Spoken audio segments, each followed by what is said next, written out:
Welcome everybody to our CEWT podcast. Thanks for joining us. I'm Gary Salazar, the Director of Continuing Education and Workforce Training here at Idaho State University.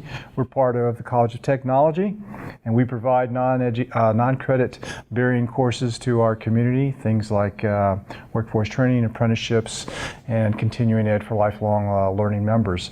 This podcast is one of CEWT's outreach efforts to share interesting conversations and stories on entrepreneurship, health, and other areas of general interest to our community.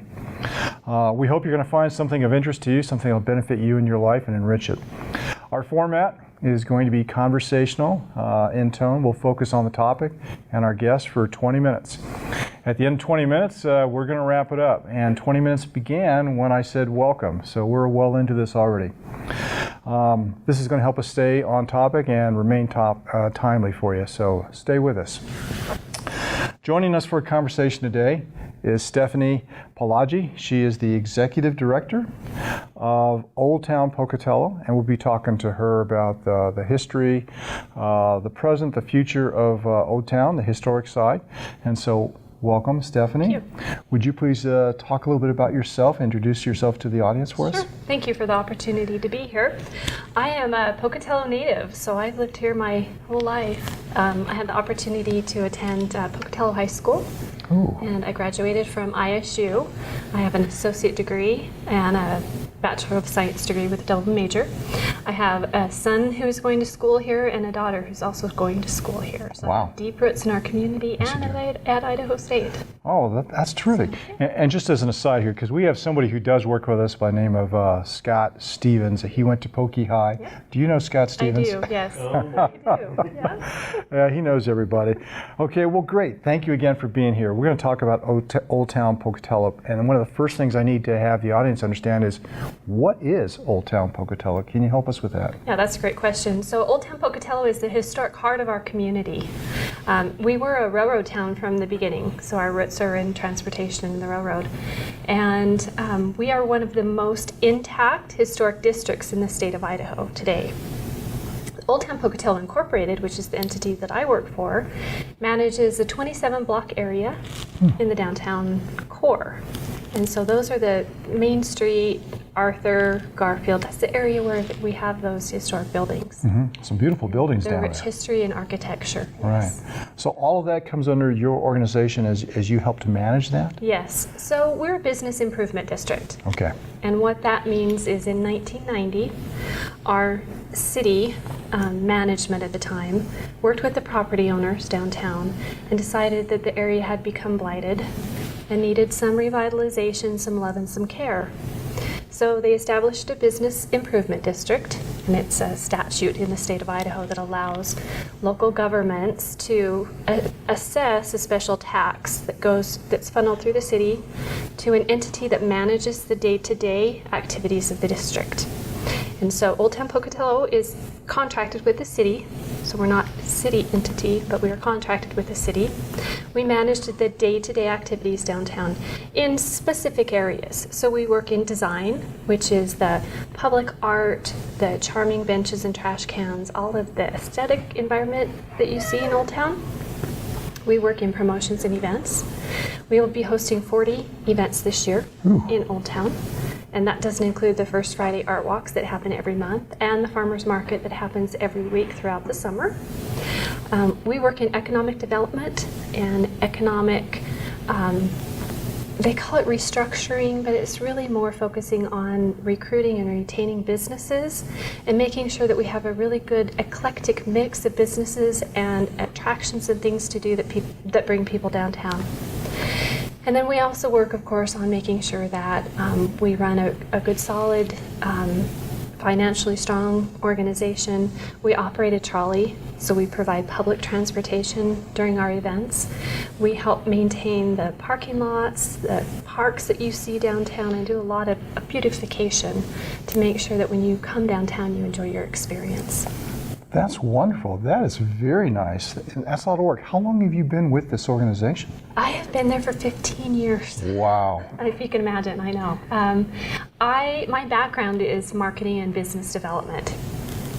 And I worked for the state's largest credit union for 15 years.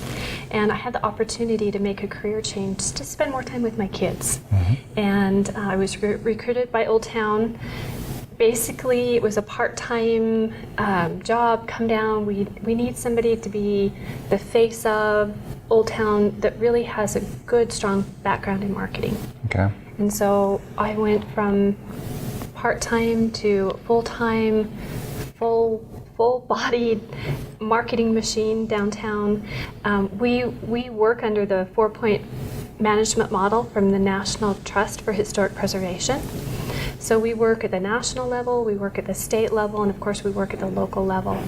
And through those 15 years that I've been there, we've seen a lot of change, exciting change. I'll bet. You mentioned that we have some roots with the railroad. Okay, so this project that you're with that's been contracted out, how does that work with the railroad today? Are we still doing things with them? Or, I mean, they are part of downtown also? Are they within that general area? They are a large part of the downtown area. So we work with them on beautification. One of the projects that we did most recently with them was the Kind Village installation that we did. It's a children's public art project that is located on the east side of this Interstreet underpass. Okay. They're little metal art pieces that the kids in our community have painted and have been hung on that fence line as part of the Kind Community Initiative in Pocatello and Chubbuck. The railroad was very supportive of that project. We've been working with them on cleaning up the fence lines, taking out some old shrubs, really cleaning up the railroad area.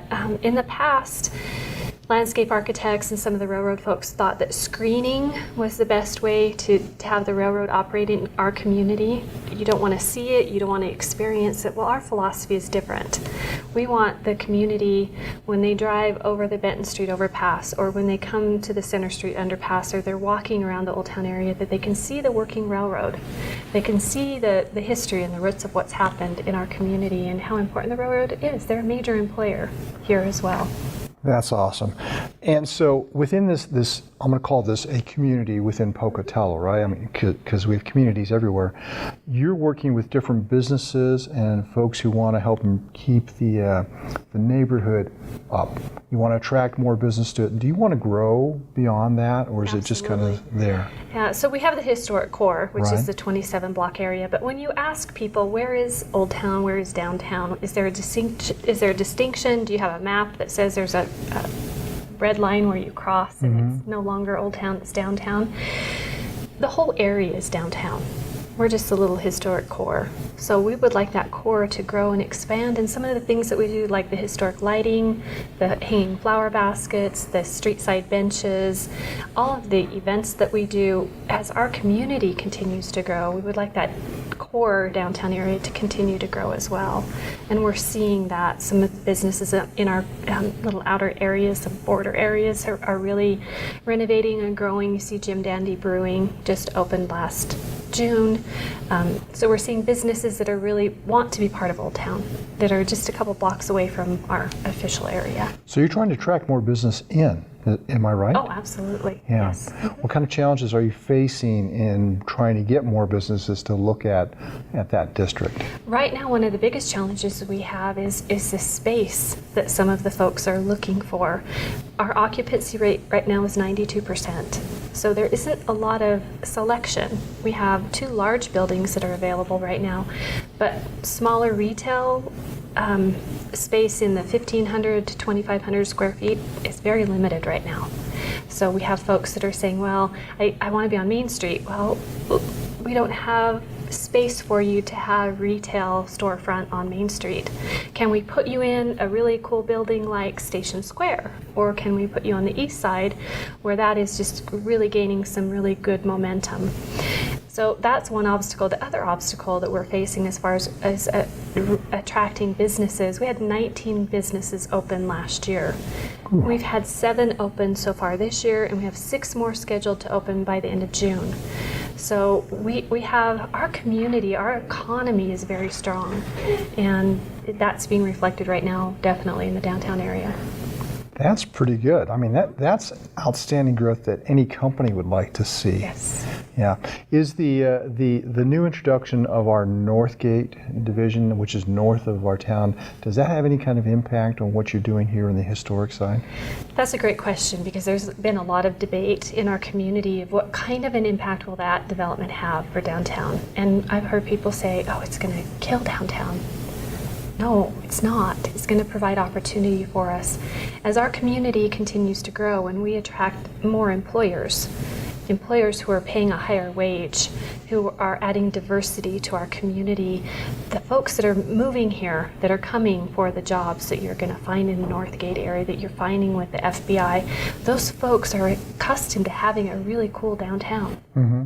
They're accustomed to coming to art walks and to walking through art galleries and having an international collection of restaurants. Sure. And so that demand is going to continue to grow, and all that's going to do is really boost our business. I think you're right. I've seen that in towns like in Tampa. They have the historic section, and there's a lot of nightlife, a lot of attention around that, and the art section that's within that. Yep. The same thing in San Diego, Colorado Springs, where I lived for a while. I saw it there too.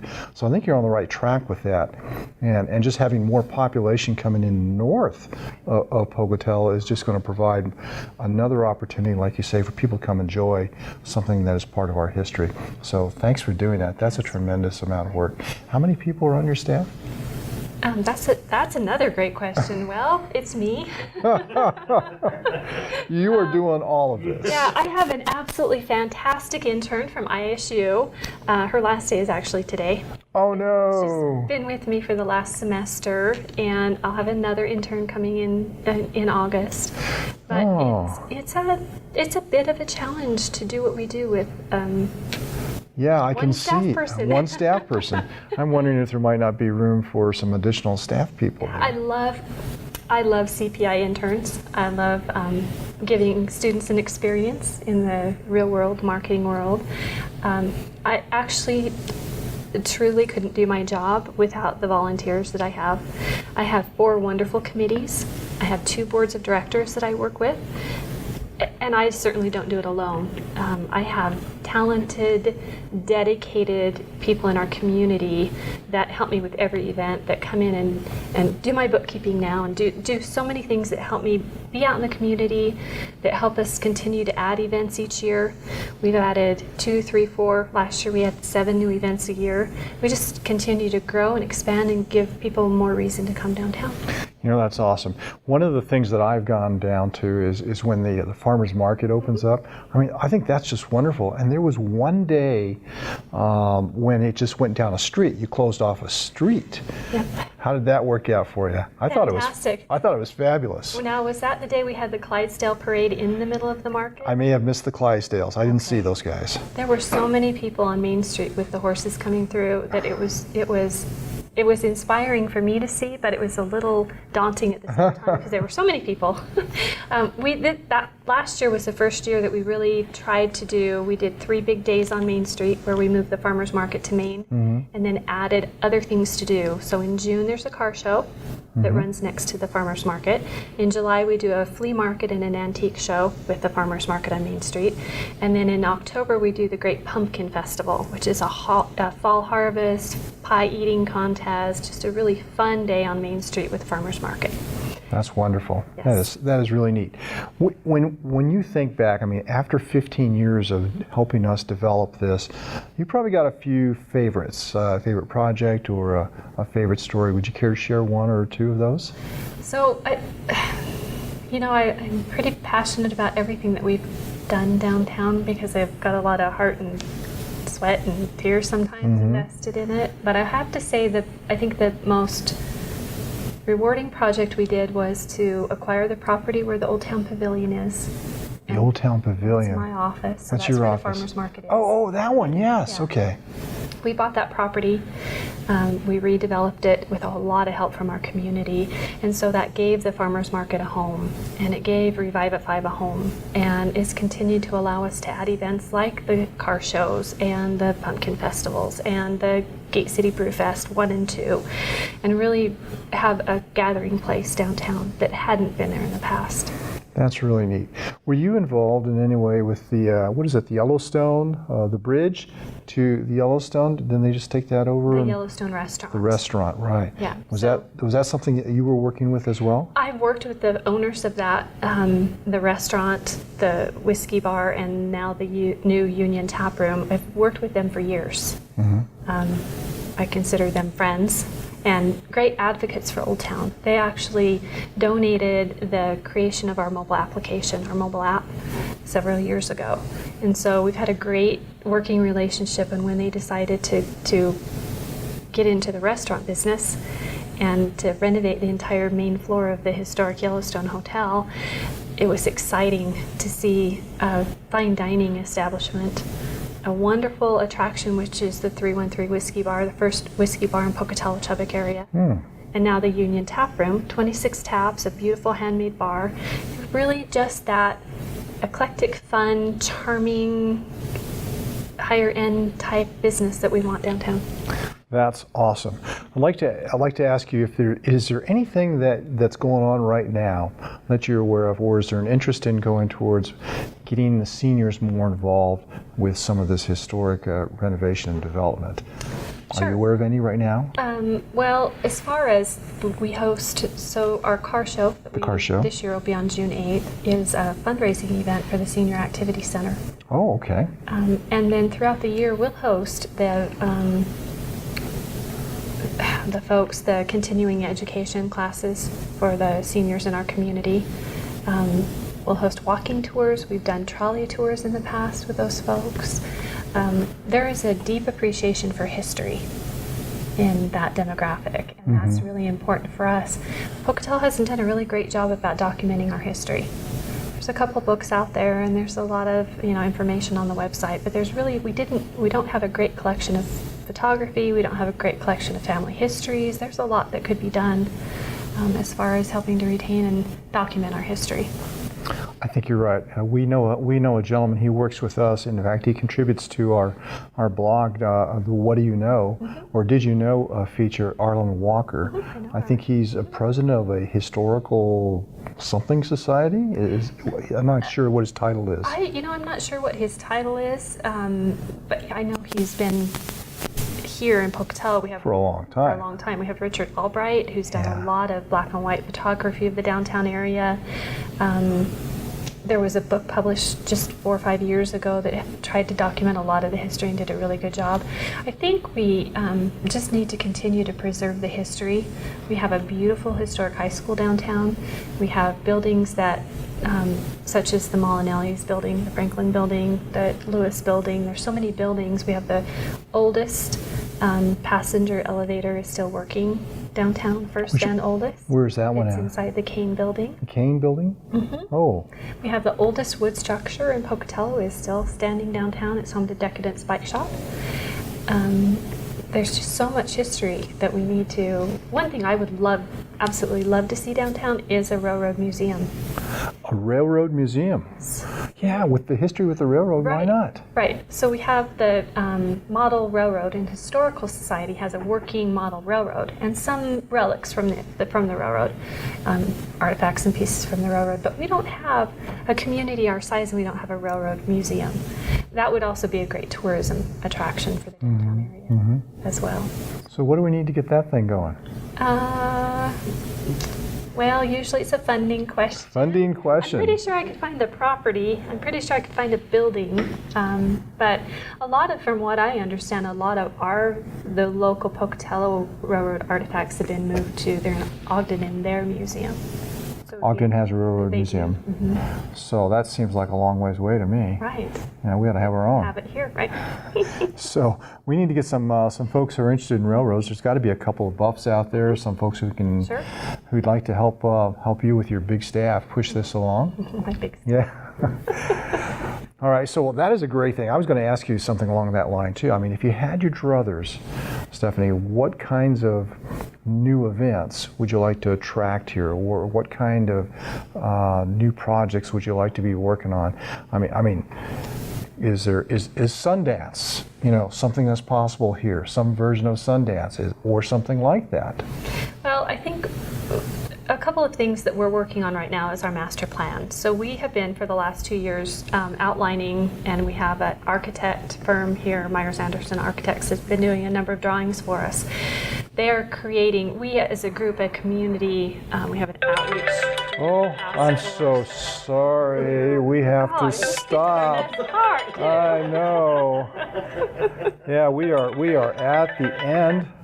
Stephanie, this is the way it goes. Can I say one thing? There is so much interesting information. One thing you got. If you'd like to learn more about the future of Old Town Pocatello, please visit our website at oldtownpocatello.com. Awesome, thank you. Okay, let me go ahead and wrap this up. Our time is up, everybody. Thanks to Stephanie Palagi for coming out and talking with us today. This has been very informing. We hope every one of you in our audience has gained something from this, something that's beneficial personally or professionally to you. You can find us at cetrain.isu.edu. Come on, check out our blog, subscribe to that, and I'm sure you'll find something of interest. We're going to have a lot of more stories out there, a lot more videos, and we're happy to do this. Thank you, everybody, for joining us for Sweet Talk.